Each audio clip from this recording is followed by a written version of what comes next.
10 लाख करोड़ का निवेश उत्तर प्रदेश में लाया जाए। कैमरामैन रवि के साथ संकेत मिश्रा, न्यूज़ 18 लखनऊ। इधर पूर्व अल्पसंख्यक कल्याण राज्य मंत्री मोहसिन रजा ने सीएम योगी को पत्र लिखकर वक्फ बोर्डों की कार्यप्रणाली पर सवाल उठाए हैं। सुन्नी शिया वक्फ बोर्डों की कार्यशैली पर सवाल खड़ा करते हुए उन्होंने आरोप लगाया कि बोर्ड अपने कर्तव्यों का पालन करने में असमर्थ है। दोनों ही बोर्ड अपनी शक्तियों का दुरुपयोग कर रहे हैं और इसलिए राज्य सरकार दोनों बोर्ड में प्रशासक नियुक्त करे।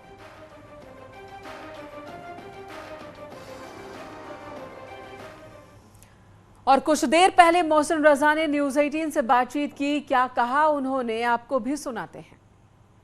आज अल्पसंख्यक समाज की भी शिकायतें हैं, बहुसंख्यक समाज की भी शिकायतें हैं कि बहुत सारी ऐसी संपत्तियां हैं। ये मामला माननीय विधायकों ने और उसके साथ साथ माननीय सांसदों ने भी उठाया है। पार्लियामेंट में इस पर चर्चा हो रही है, पार्लियामेंट के अंदर चर्चा हो रही है, क्योंकि वक्फ बोर्ड जो है वो शायद कहीं ना कहीं गलत दिशा में काम कर रहे हैं, एक्ट के तहत काम नहीं कर रहे हैं। ऑटोनोमस बॉडी होने के नाते वो संस्थाएं मनमाने तरीके से अपने काम कर रही हैं पिछले काफी सालों से। जब पिछली सरकार में आए तो हम लोगों ने 2017 से 22 के बीच में तमाम चीजों को साफ करने का काम किया, तमाम सफाई की है, लेकिन अभी लगातार वो शिकायतें बनी हुई हैं कि जो प्रबंधन कमेटियां हैं वहां पर लोग अपने मनमाने तरीके से अपने लोगों को कहीं ना कहीं ओबलाइज करने के लिए उनको अपॉइंट कर दिया जाता है। फिर बाद में दिक्कतें ये आ रही हैं कि जो संपत्ति, मान लीजिए कि एक संपत्ति बहुसंख्यक समाज की है, वो किसी ने एक एप्लीकेशन देके वक्फ बोर्ड में दर्ज कर दी। अब चूंकि वक्फ का मामला सीधा अल्पसंख्यक और मुस्लिम समाज से जुड़ा होता है तो वो कहीं अपॉइंट वो नहीं कर सकते, जाके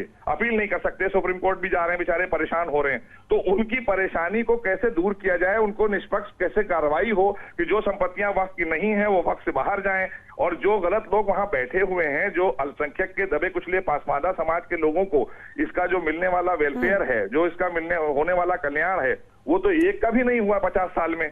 सर, आपकी इस चिट्ठी को पढ़ के दोनों बोर्ड के कुछ जानकार जो हैं वो ये बता रहे हैं कि आप इन बोर्डों के माध्यम से जो इनके अध्यक्ष हैं, जो इनके चेयरमैन हैं, आप उनको टारगेट करने की कोशिश कर रहे हैं।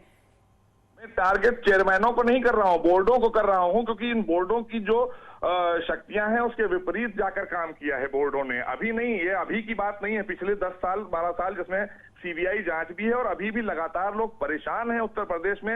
आप सर्वे कराइए, मुस्लिम समाज के लोगों के बीच में भेजिए लोगों को और उनसे पूछिए कि जो लोग इस पर काबिज हैं वो कौन लोग हैं।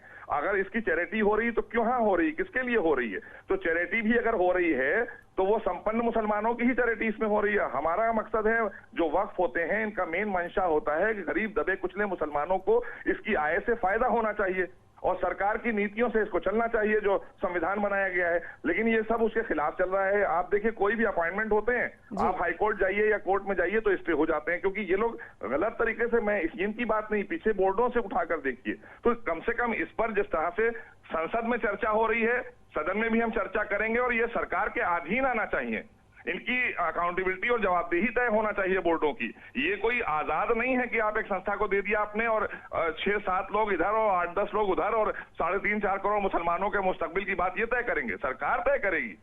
सरकार जनहित की होती है, सबके लिए होती है सरकार। मतलब सर, आप पसमानदा समुदाय के लिए यहाँ पर मांग कर रहे हैं कि उनको फायदा मिलना चाहिए, उनके लिए भी काम होना चाहिए। सीधे तौर पर आप उनके लिए, जाहिर सी बात है, पासमादा मुसलमानों को ही में पासमादा वो हैं क्यों? जब 1,36,000 वक्फ की संपत्तियां उत्तर प्रदेश के अंदर हैं तो अभी तक ये पासमादाओं का भला क्यों नहीं हुआ? इसका मतलब है कि 50 सालों में, चाहे कांग्रेस की सरकार रही हो, बसपा की रही हो, सपा की रही हो, इन्होंने कभी उनकी तरफ नहीं देखा।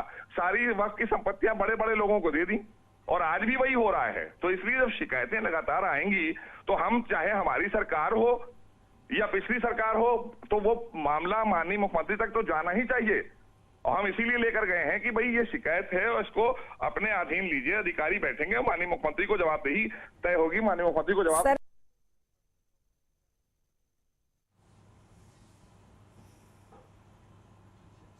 यहाँ रुकेंगे एक छोटे से ब्रेक के लिए, तुरंत लौटेंगे।